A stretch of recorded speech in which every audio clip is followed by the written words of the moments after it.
هو التعلق اصلا امر غير صحي. في فرق بين المشاركه، في فرق، انا اتكلمت في الموضوع ده كتير قوي على فكره. تعلق، انت بتتعلق يعني انت رابط كل استقرارك وسعادتك ومزاجك الكويس وامورك واجاباتك على شخص.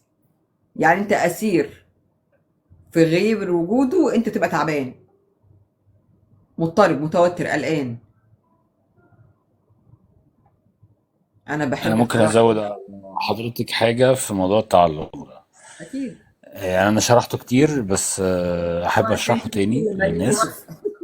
اتكلم. التعلق التعلق يا جماعه في نوعين من التعلق، في تعلق طبيعي وفي تعلق مرضي. تمام. التعلق الطبيعي هو الشيء الطبيعي، يعني انا النهارده بحب حاجه معينه بكون متعلق بيها حاببها. بحب ماما، بحب بابا، بحب مراتي، بحب ولادي، متعلق بيهم. ده التعلق الطبيعي. تمام. ولكن التعلق المرضي ايه اللي يفرقه عن التعلق الطبيعي؟ الاعتمادية. ان انا بكون معتمد على الشخص ده. بيغير مودي، بيخلي مودي كويس، من غير وجوده بيبقى مودي زي الزفت. لما بتكلم معاه ببقى سعيد جدا. في حالة ان انا ما بتكلمش معاه ببقى قاعد مخنوق ومتضايق وزهقان وعندي ملل، وكل حاجة بتتغير. لان انا معتمد على الشخص ده، ان انا بستمد منه قيمتي وبستمد منه سعادتي. فلما باوصل لإحساس الاعتمادية ده مع الشخص اللي بيكون موجود في حياتي، سواء مؤذي أو مش مؤذي، وانس إن أنا وصلت للاعتمادية مع حد في حياتي، زي بالظبط الطفل لما بيكون متعلق بمامته بشكل مبالغ فيه. تمام. هو معتمد على مامته في كل حاجة، ماما هاتيلي الشراب، ماما هاتيلي البنطلون، ماما هاتيلي التيشيرت، ما انت قادر تقوم تجيبه. ولكن ده تعلق برضو مرضي. تمام. آه فعلشان اوصل للتعلق الطبيعي لازم اكسر جزئية الاعتمادية اللي انا ببقى عايش بيها مع الشخص ده، ايا كان بقى الشخص ده مين. يعني سواء كانت علاقة مع الاهل او علاقة عاطفية او علاقة صداقة، ايا كانت نوعية العلاقة، لما بيبقى في اعتمادية على الشخص في حياتي، هنا بيكون تعلق مرضي. شكرا يا اتفضلي يا مروان، فندم. صبري. اهلا بيك. تمام. بالنسبة للسؤال بتاع عز الرجال، التعلق ده لما بيكون زاد عن الحد وعامل مفيش مساحة وفي مشاكل وفي ضغط عصبي وتدقيق والوقوف على الواحدة في كل التصرفات، وشيء صعب. لأن في بعض الحالات اللي بشوفها بيبقى في تعلق ما بين زوجين أو من أحد الأزواج، بتبقى شيء صعب، ضغط عصبي ونفسي غير طبيعي، فوق الوصف، خرج عن الإطار الطبيعي.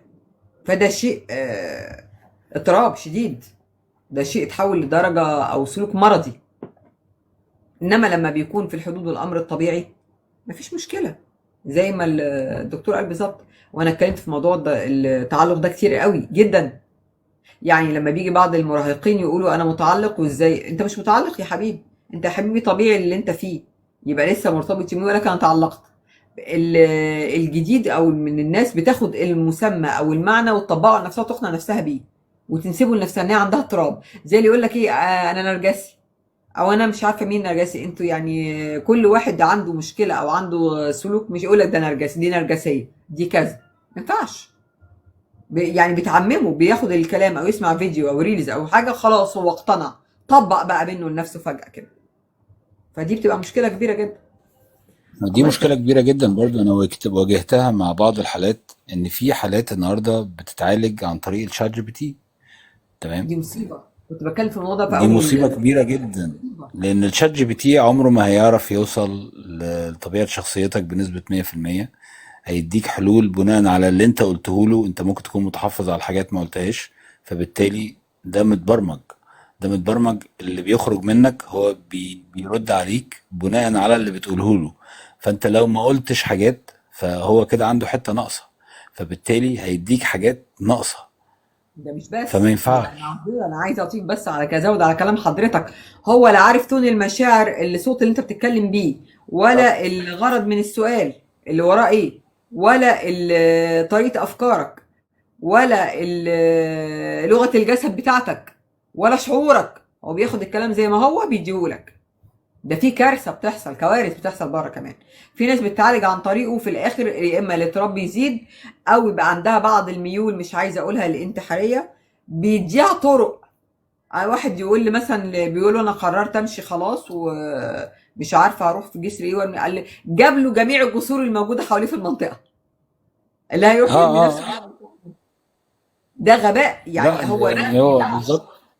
بكل الاحوال ما ينفعش. انا دايما بنصح موضوع الشات جي بي تي ده، ممكن تستخدمه في ان انت عايز تعمل ديزاين معين، ان انت بتساله على حاجه ممكن يرد عليك، ولكن ما تدخلوش في حته العلاج النفسي.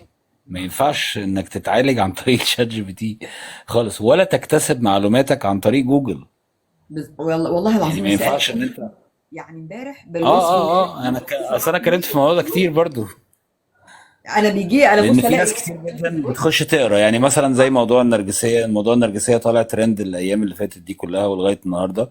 آه هو ترند دلوقتي. اي حد مؤذي بيتقال عليه نرجسي. لا يا فندم، هو ما ينفعش يتقال عليه والاضطرابات، نرجسي.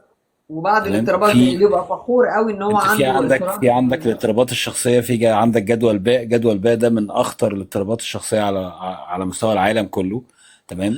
آه اللي بيتكون من اضطراب الشخصيه الحديه، واضطراب الشخصيه النرجسيه، واضطراب الشخصيه الهستيريه، واضطراب الشخصيه المعاديه للمجتمع. فالشخصيه المؤذيه ممكن تكون واحد من الاربعه دول. انت ما تعرفش، فما ينفعش تقول عليه نرجسي. لا، لازم يتعمل مقياس اضطرابات، بناء عليه بيتحدد طبيعة الاضطراب اللي عنده ايه، بناء عليه بيتقال عليه ان هو عنده الاضطراب ده. ولكن احنا النهارده بنقول عليه ان هو شخصية مؤذية. اه بيسيطر عليا، اه بيتحكم في رأيه، بيطبق عليا صمت عقابي. كل دي اعراض موجودة في الاربع اضطرابات اللي انا قلتهم. يعني موجودة هنا وهنا وهنا وهنا وهنا. فما ينفعش ان انا اجزم ان هو نرجسي. لا، انا هجزم ان هو شخص مؤذي، ولكن الاضطراب اللي عنده ايه لسه ما نعرفش. ده في ناس، في شباب بيبداوا ان هم يصنفوا نفسهم ان هم شخصيه حديه ومبسوطين قوي، او بيبداوا ياخدوا اه الاضطرابات جدا. على نفسه، يقول مثلا يختصر او حاجه ويبقى مبسوط ويقول لك كذا. ما دي ينفعش الكلام ده. حقيقة. اصل انا بخاف من الهجر، اصل انا عندي خواء من جوايا، اصل انا دايما بحس بالنقص، اصل انا دايما بيجي لي افكار ان انا انهي حياتي. فكل دي طبعا من اعراض الشخصية الحدية. ولكن ما ينفعش ان انت تجزم ان انت عندك اضطراب شخصية حدية غير بعد سيشن وعمل مقياس اضطرابات، علشان تقدر ان انت تشوف فعليا ان انت عندك الاضطراب ده ولا لا. ولكن انت ممكن الاعراض دي كلها تكون ناتجة عن قلق، ناتجة عن توتر، ناتجة عن صدمة معينة انت مريت بيها، فمسببة لك تروما ما بعد الصدمة. فانت ما ينفعش ان انت تجزم ان انت عندك اضطراب معين علشان عندك شوية اعراض متشابهة مع الاضطراب ده. انا عايزه احذر وازود واضيف انك انت لما تقول لنفسك وتشخص نفسك باضطراب، انت بتدي اشاره اصلا لعقلك انه ينفذ الاضطراب ده.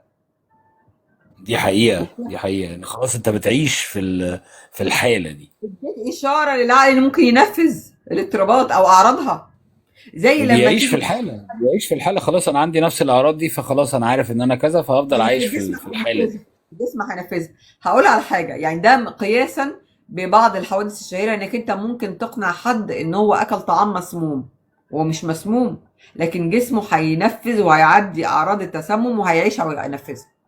بالظبط لما توصف نفسك بشيء معين، انت بتدي اشارات باطنيه خفيه ان هو ينفذ. فنخلي بالنا من الحاجات دي كلها، بتحط نفسك وبتبرمج نفسك في قيود ممكن يكون خطر، وتصيب نفسك فعلا ببعض المشاكل. طب ليه؟ هو بيخرج نفسه من السيف زون اللي هو عايش فيها اصلا، بيروح بالظبط، للريسك زون. بالايحاء، برمجه جديده، فنخلي بالظبط. بالنا.